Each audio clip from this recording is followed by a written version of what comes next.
Ser podcast. Jesús Callejo, crononauta, una semana más. Bienvenido de nuevo a Ser Historia. Pues una semana más y encantado, porque este cronovisor creo que va a tener mucho cuento. Desde luego que sí, vamos a hablar de una de las figuras absolutamente emblemáticas de la historia de la literatura infantil, que es la vida de Hans Christian Andersen. Exactamente. Nació en Odessa, en Dinamarca, y bueno, siempre es como hay personajes que automáticamente se asocia a un elemento, en este caso, pues a un cuento, posiblemente La Sirenita, ¿no? Sobre todo por la versión que hizo Disney, pero también al traje nuevo del emperador, que por cierto se ha convertido casi en un icono, ¿no? Ese traje nuevo del emperador, y incluso con frases o expresiones como el emperador está desnudo. Bueno, pues también es otro de los cuentos de Andersen, o El patito feo, fíjate, ¿no? Es curioso porque Andersen, a pesar de que está catalogado como un autor infantil, muchos de sus cuentos no son tan infantiles, en el sentido de que acaban muy mal. La mayoría de los cuentos suyos, no las versiones luego que hizo Disney, tienen un final muy triste. La Sirenita no termina como se termina en la película, no cuento ahora de qué va. El soldadito de plomo acaba bastante mal. La pequeña cerillera acaba también ardiendo. Un poco complicado. No sé, hay varios cuentecitos que no suelen acabar muy bien, pero sobre todo porque él tuvo una vida bastante complicada. Él, es cierto que nació también con unas características físicas muy enfermizas, prácticamente no tenía amigos, muy enclenque, también de una... Todos los personajes que tenemos al cronovisor últimamente son unos desgraciados, pobrecitos. O sea, el otro día con Vivaldi... Sí, la verdad que... Pobrecitos desgraciados. Bueno, pues en el caso de Andersen era más feo que Vivaldi. Y digo feo porque así está acreditado por muchas crónicas de la época. Yo he visto fotografías, como decía mi padre, llueven gafas y las para todas, ¿no? Sí, tenía una nariz prominente que si la pilla Quevedo, vamos, le hace otro soneto. Pero claro, él mismo dice que nunca jugó con otros niños, siempre estaba solo, tenía hipersensibilidad, tenía, bueno, pues también hay que añadir un poco la miseria, ¿no? En la casa... Claro. Donde él vivió. Te cuento también como anécdota, él nace sobre una cama que su padre había construido con los restos de un ataúd. ¡Qué buen rollo! Su padre era carpintero. Estas tablas que tengo aquí, le hacemos la cuna.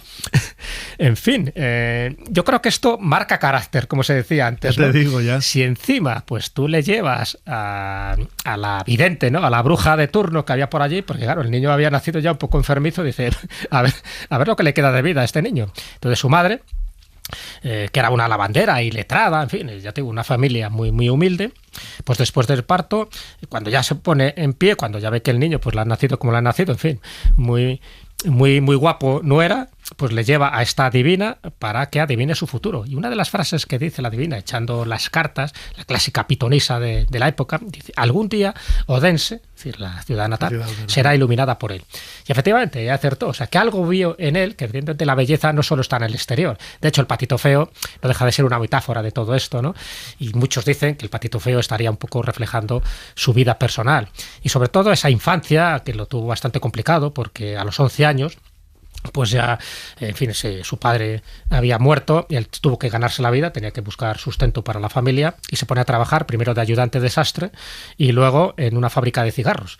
Pero tenía una buena voz, entonces esa voz pues había que aprovecharla. Entonces lo que hace Andersen es que se va a probar suerte. ¿Y dónde se va a probar suerte? Pues como cantante y bailarina a Copenhague, al Teatro Real de Copenhague.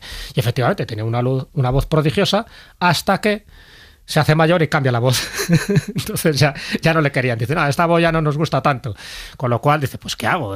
La música era su auténtica pasión. Hubiera sido un poco el Vivaldi danés de la época si hubiera sabido tocar el piano y hubiera tenido dotes musicales, y sí las tenía, evidentemente, porque le gustaba mucho, y de hecho se relacionó con muchísima gente del bel canto del momento, pero sí se le daba bien escribir. Entonces a partir de ahí es cuando empieza a hacer sus pinitos, tanto la poesía, porque se le asocia mucho a los cuentos, pero él también escribió novela, escribió poesía, eso se le daba mejor, y a partir de ahí empezó ya a tener contactos con personajes de la época, en concreto con Edward Collins, que era un muchacho de la aristocracia y que era el hijo del director del Teatro Real.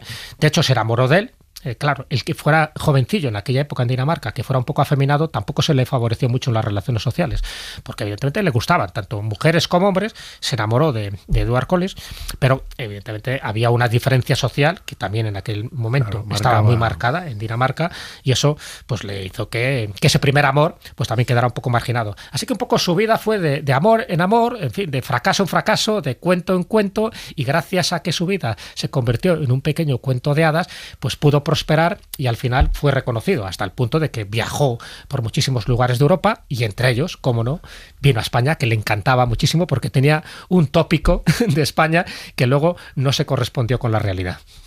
Muy bien, Jesús Callejo, crononauta. Tenemos la máquina del tiempo preparada una vez más. ¿Cuál es la fecha que nos propones en esta ocasión? La fecha es el 15 de septiembre de 1862.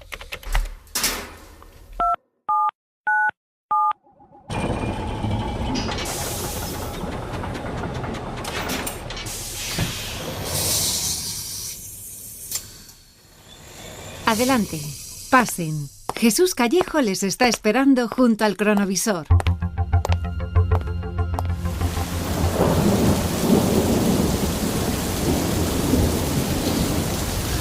Jesús, menuda tormenta. ¿Dónde estamos? Esto parece la Rambla, pero en versión vintage, con una lluvia torrencial absoluta, ¿no? Total. Sí. Unas inundaciones terroríficas, históricas además, que ocurren justo este día. Justo cuando Andersen está visitando Barcelona. Ay, pobre gafe mío, Dios mío, le pasa de todo. Bueno, también aquí se le ocurre venir en otoño y también en invierno a España, pero bueno, él ha tenido un concepto muy romántico de España, pensaba que aquí siempre hacía sol y que por todos los sitios había gitanas y toreros, y luego se va encontrando un poco de todo. Bueno, pues evidentemente esto está dentro de esos viajes que hace por España, que luego se convierte además en un libro, Viaje por España, que es un libro que recomiendo porque cuenta muchísimas anécdotas. Y bueno, él había partido ya desde Perpiñán con Jonás.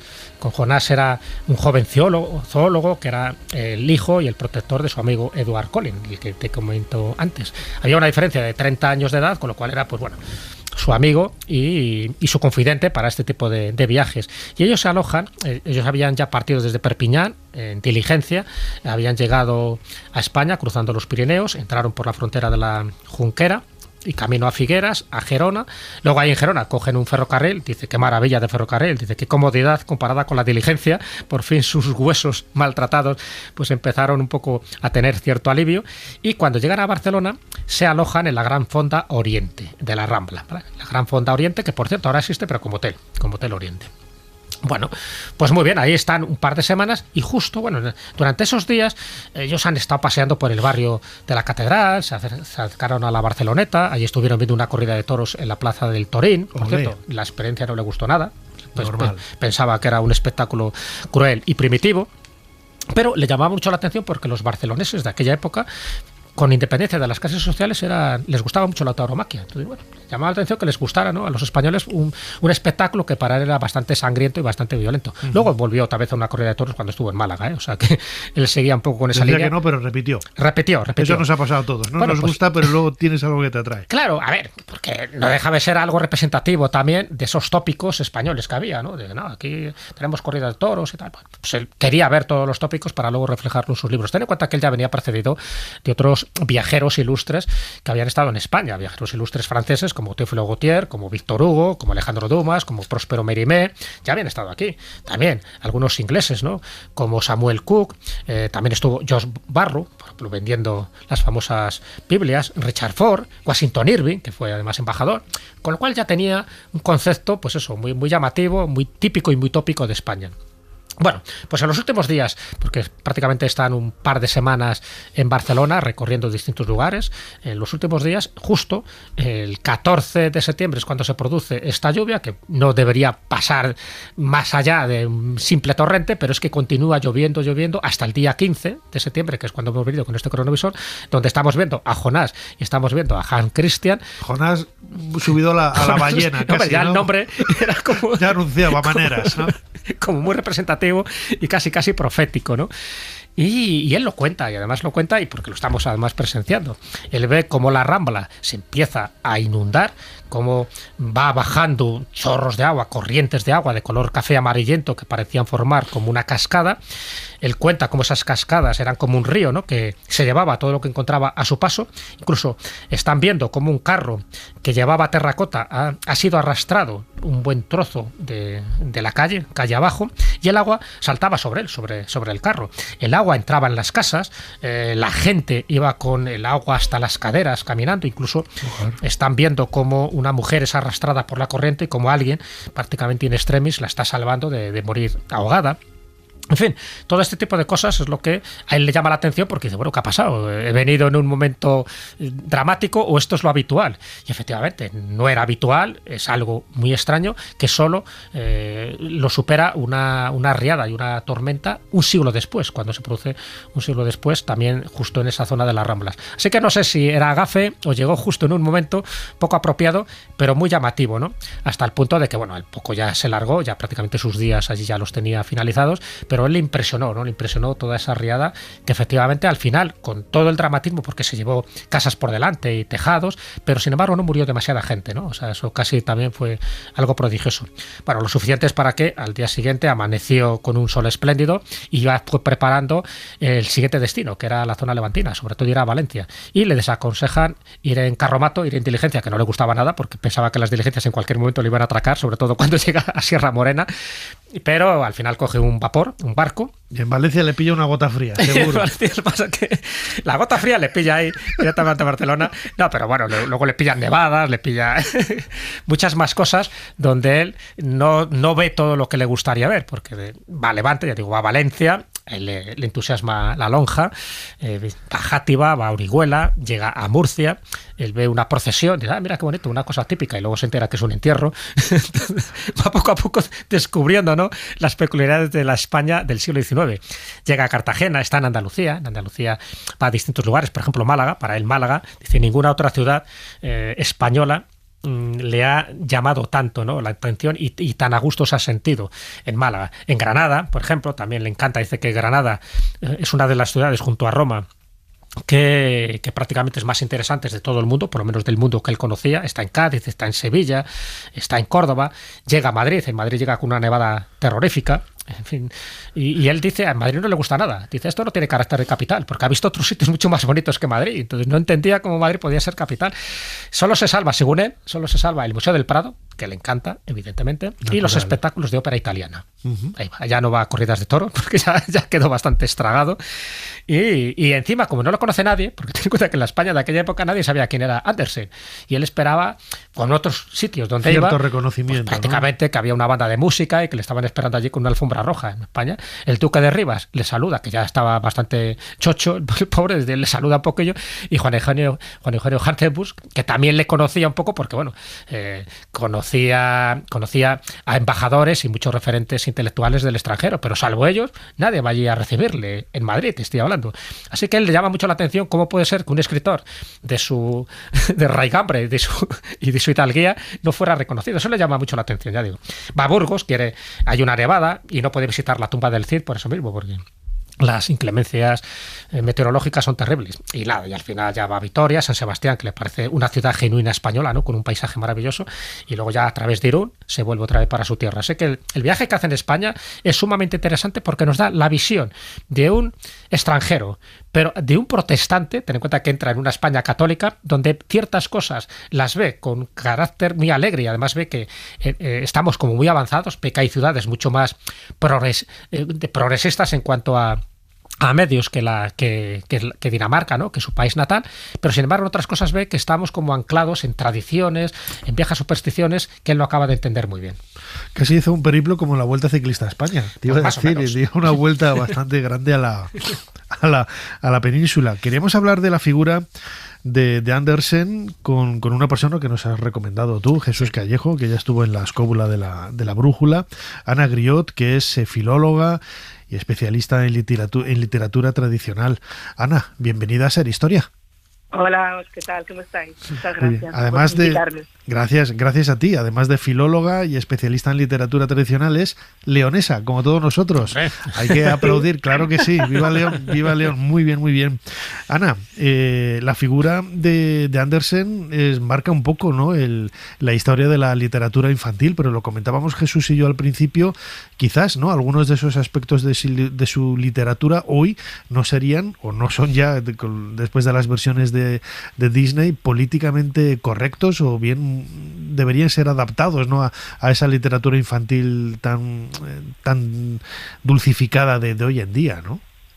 Bueno, pues realmente Hans Christian Andersen es un escritor de su época, y en esta época, que es un poco posterior a los hermanos Grimm, los cuentos no se contaban a los niños. Los cuentos tradicionales en los que se basa, en los cuentos de Andersen, se contaban en círculos de mujeres o en círculos masculinos también, sobre todo de mujeres, que son las grandes depositarias de la tradición oral, y se contaban entre ellas, y los niños estaban y entendían lo que podían, porque los cuentos son caminos simbólicos que se recorren para aprender a ser adultos.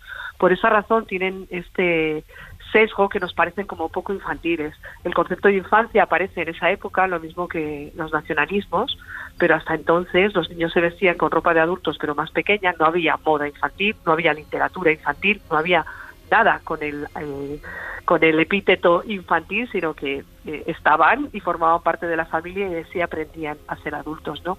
Por eso estos cuentos hablan de estos grandes, son literatura porque hablan de estos grandes dramas que son los dramas de los niños, pero también de los adultos. La necesidad de ser aceptado, la necesidad de pertenencia a un grupo, la soledad, la pobreza, la exclusión, de todo esto de lo que hablan los cuentos de Andersen y los grandes cuentos de la literatura infantil y juvenil tradicional.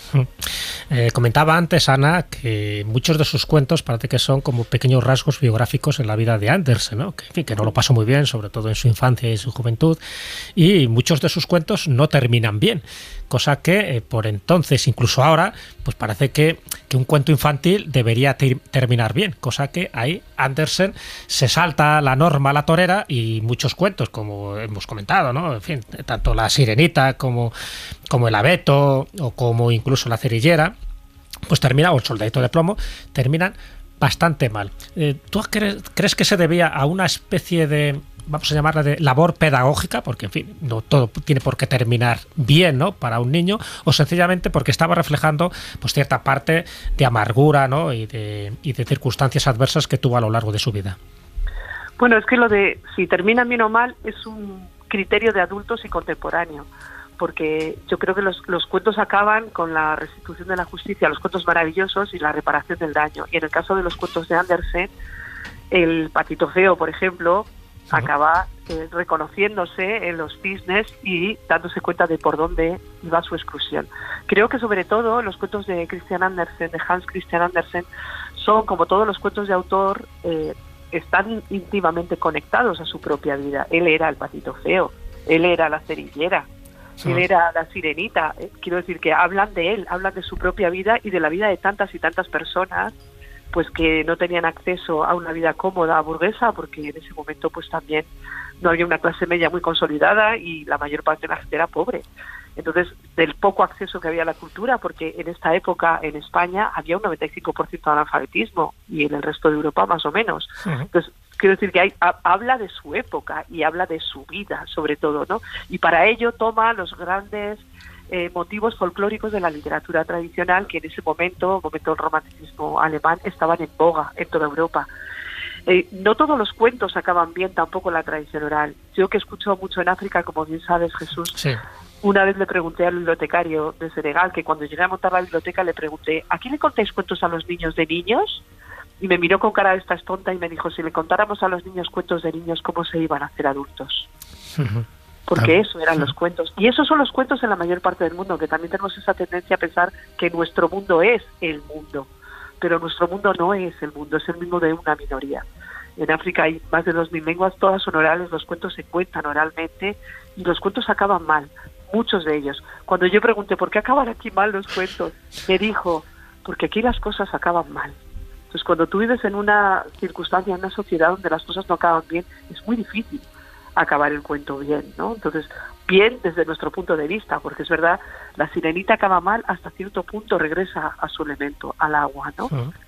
O la cerillera acaba mal, pero tampoco, porque hay una trascendencia, obviamente muere, ¿no? Pero muere y se convierte en un ser de luz, en eso mismo que vende, ¿no? Quiero decir que acaban mal, acaban con la muerte, pero no acaban mal en el sentido de que hay una trascendencia de ese cuento a algo mucho más luminoso.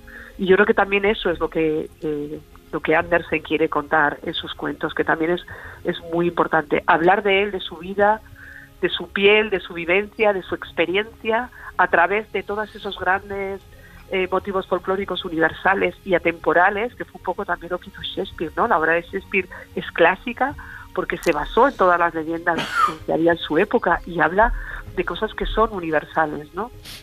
Claro, Ana, imagino que entonces a la hora de leer estos cuentos, ¿no? Que muchas veces nos acercamos a una librería y vemos una edición con texto, tal, no sé qué, un estudio de los cuentos de Andersen o de otros autores del 18 o del 19, ¿no? Recordemos, Andersen nació en 1805 y falleció en 1875, es prácticamente todo el siglo XX, el siglo XIX, perdón. Hay que verlos en su contexto histórico, que en muchas ocasiones se deja de lado, ¿no? La historia, que es quizás un poco lo que hacemos aquí en este programa Ser Historia, en la cadena Ser, es muy importante a la hora de entender, ¿no?, la obra de estos autores. Sí, se deja de lado el contexto histórico, y hay otra cosa que también se deja de lado muy habitualmente, y es que son ficción.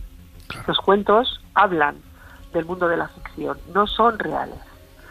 Entonces yo creo, y además otra cosa importante en los cuentos es que hablan del mundo de lo simbólico. Y es verdad que tienen que ver con su contexto histórico, pero yo que trabajo mucho también escuchando a los jóvenes en España, si hay un cuento que conozcan todos los niños y niñas, es El Patito Feo. Porque ¿quién no ha sentido que no encaja en su familia? ¿Quién no ha sentido que no es reconocido por el grupo? ¿Quién no se ha sentido avergonzado por no ser como el resto, ¿no? Yo creo que es una cosa que conecta profundamente con los niños y niñas de cualquier parte del mundo y de cualquier época del mundo. Y esa es la grandeza de Hans Christian Andersen.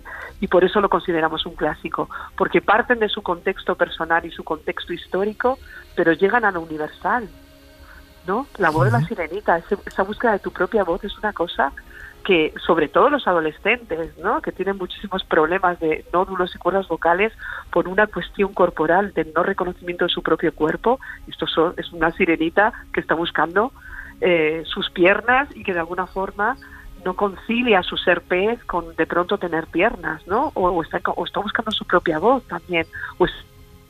Claro, Ana, imagino que tú esto también lo habrás... de problemas que son profundamente humanos, que trascienden el siglo XIX y que podrían ser de cualquier época, porque conectan con lo profundamente humano, lo mismo que los cuentos tradicionales. Claro, pero no solamente...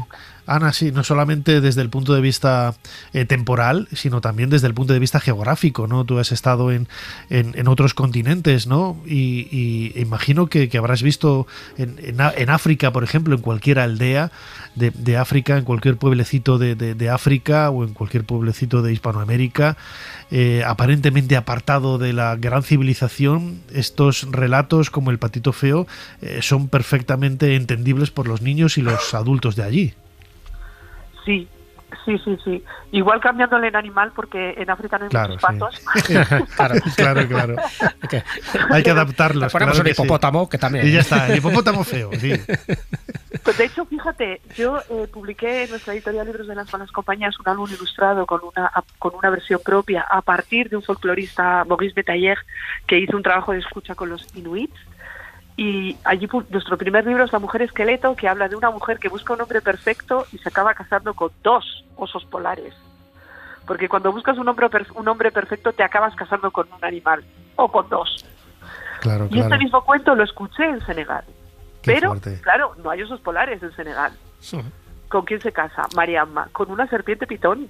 Busca un hombre perfecto, sin cicatrices, y se acaba casando con una serpiente.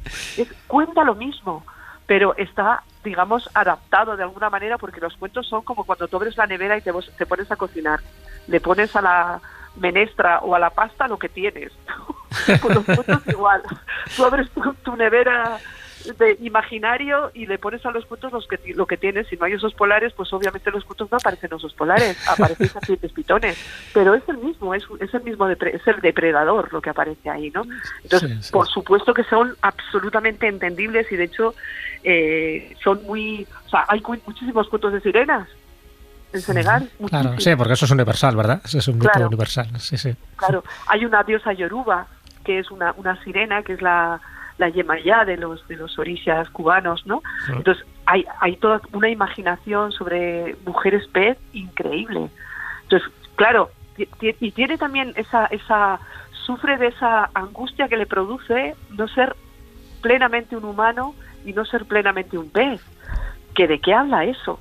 Pues de los migrantes, ¿no? Que ni soy de aquí, ni soy de allá, ¿no? Claro, ahí está, ni soy del mar, ni soy de la tierra, ni soy de Marruecos, ni soy de España, ni soy de España, ni soy de Alemania, ¿no? Hay ese lugar que es un lugar que no es de nadie, donde participas de dos naturalezas, de dos culturas. ¿Y qué eres, no? Yo soy leonesa, vivo en Madrid, y cuando voy a León me llaman la madrileña. Sí. Yo no sé a vosotros. Algo nos pasa, claro que sí. Ana Griot. Hay esta cosa, ¿no? Filóloga y especialista en literatura tradicional, pero como decíamos, sobre todo leonesa.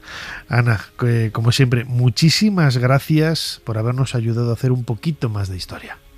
Pues muchísimas gracias a vosotros, porque la radio siempre fue el lugar de las historias. Claro que es verdad, es verdad. Gracias, Ana. Un abrazo, Ana. Un abrazo.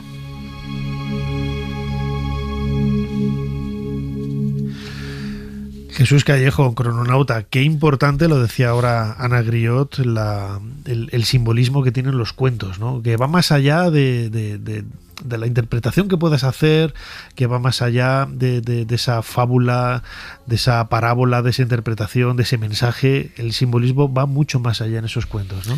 ¿Qué me vas a contar a mí? Que he escrito mucho sobre el tema.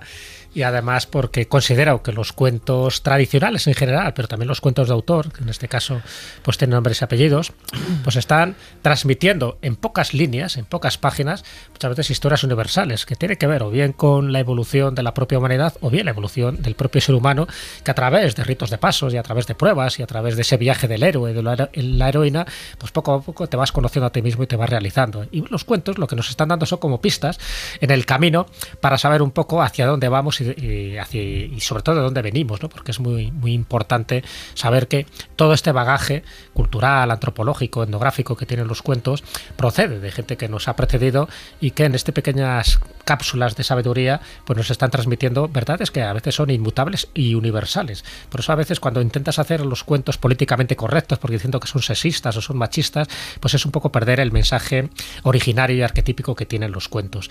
Andersen lo sabía, a pesar de que, fíjate, hay unas curiosidades dentro de su vida muy llamativas, porque la última etapa de su vida él estaba bastante enfermo, él tenía un cáncer y el ruido de los niños y tal, pues no le gustaba, ¿no? Incluso llegó un poco a cogerles manía, pero yo creo que era porque también alteraban el descanso y el silencio, ¿no? que él buscaba. Pero muchas de esas manías, claro, cuando conoces un poco datos biográficos de Andersen, empiezas a entender algunos de los cuentos. Él escribió muchísimos cuentos, hasta 156, ni más ni menos. Son conocidos, 4 o 5 los que hemos comentado, pero 156 cuentos. Pero él tenía muchas manías. Y te cuento algunas de las manías porque son que te gustan y que reflejan muy bien su personalidad. ¿Lo dices porque yo soy maniático? No, porque siempre nos gusta buscar como el otro lado de los grandes personajes. Y bueno, incluso la parte del misterio. Él dice que en sueños concibió muchos de sus cuentos, ¿no? Él tenía sueños bastante lúcidos y luego cuando se despertaba pues empezaba a escribirlos. O fue muy amigo de Bulwer Lytton, que fue el autor de Zanoni o de La raza que vendrá o de Los últimos días de Pompeya. Es decir, un autor muy involucrado dentro del mundo esotérico. De hecho fue el gran maestre de la Rosa Cruz inglesa, o sea, que se codeaba con gente muy asociada dentro del misterio. Bueno, pero dentro de las manías, él por ejemplo siempre llevaba una cuerda porque cuando estaba obsesionado de que si entraba en un hotel, por ejemplo, y había un incendio, él tenía que escapar con la cuerda. Entonces siempre llevaba una cuerda en su maletero, como dentro de su ajuar, ¿no? O tenía miedo a que le robaran. Entonces siempre llevaba cosas metidas dentro de las botas. Luego te comentaré cuando le invitó Charles Dickens a su hogar en Inglaterra y se arrepintió de invitar a Andersen. O, por ejemplo, él estaba obsesionado de que cuando muriera, que se cerciorara de que estaba muerto. Entonces tenía siempre un papelito que llevaba, pues dice, aseguraros de que estoy muerto y que le abrieran las venas para que no le enterraran vivo. Tenía un miedo atroz a que eso ocurriera. Bueno, pues este tipo de cosas son muy llamativas. En el diario que él escribió reflejando las peripecias de su vida y a la gente que fue conociendo, ¿no? Y sus amores frustrados prácticamente. Bueno, pues en muchas de esas anotaciones que tiene en su diario aparece una cruz. Cuando habla de una persona, sobre todo de chicos jóvenes, aparece una cruz. Y luego esa cruz se ha desvelado de qué significaba. Cada vez que ponía una cruz es que hacía onanismo, en fin, se daba placer a sí mismo y entonces pues lo dejaba reflejado, efectivamente, de esta manera. Bueno, cosas muy llamativas en la vida de Andersen. Cuéntanos brevemente lo de Dickens, que me he quedado ahí un poco... Bueno, ahí. lo de Dickens tuvo un poco la osadía de invitarle a su casa, le invitó a pasar una semana, ¿no? en el campo, en su campo, ¿no? En casa de Kent. Y bueno, el desconcierto empezó al principio porque el inglés sabía lo justito, con lo cual era muy difícil entenderse el inglés inexpugnable que hablaba Andersen. Luego, Dickens estaba pasando una crisis ahí matrimonial, con lo cual tampoco estaba como para muchas tonterías. Pero lo peor es que recibe una carta, cuando está Andersen en su casa, recibe una carta del editor que le incluía una crítica negativa a uno de sus libros. Entonces Andersen se puso a llorar, ¿no? Estuvo sollozando todo el día tirado en el jardín y luego encima dice que le dolía un pie porque le había salido un callo, porque en las botas había metido un reloj de bolsillo. Para que no se lo robaran, ¿no? Exactamente. Un par de tijeras, una navaja, para que no se lo robaran. Entonces iba cojo todo el día. Bueno, cuando se marcha ya Andersen, Charles Dickens coloca una placa en la casa donde se lee: Hans Christian Andersen durmió en esta habitación 5 semanas, que para esta familia fue una eternidad. Con eso se dice todo, ¿no? El bueno de Era majete, pero que corriera al aire. Pero que le aguante su padre, ¿no? Que decía el otro, ¿no? Como algunos que llevan a los niños y muy rico el niño, pero que lo aguante su padre, ¿no? Algo así debía de ser el bueno de Andersen, pero bueno, nos quedamos con su legado literario, que no es poco, que bueno, pues ha trascendido por medio de libros, de relatos, de películas, de cuentacuentos y sobre todo como un personaje singular, curioso, hijo de su tiempo y desde luego pues uno de los autores daneses más importantes y más universales. Jesús Callejo, crononauta, como siempre, muchísimas gracias una vez más por habernos ayudado a hacer un poquito más de historia. Nada, muchísimas gracias a ti. Traer siempre a Andersen siempre es gratificante, y recordar que cada 2 de abril, que es cuando él nace, es el Día Internacional del Libro Infantil y Juvenil. Así que Andersen siga ahí en nuestra memoria y en nuestro recuerdo. Muchísimas gracias. Gracias. Suscríbete a Ser Historia. Todos los episodios y contenidos adicionales en la app de Cadena Ser y en nuestros canales de Apple Podcast, Spotify, iVoox, Google Podcast y YouTube. Escúchanos en directo en la Ser los domingos a la 1:30 de la madrugada. Cadena Ser. La radio.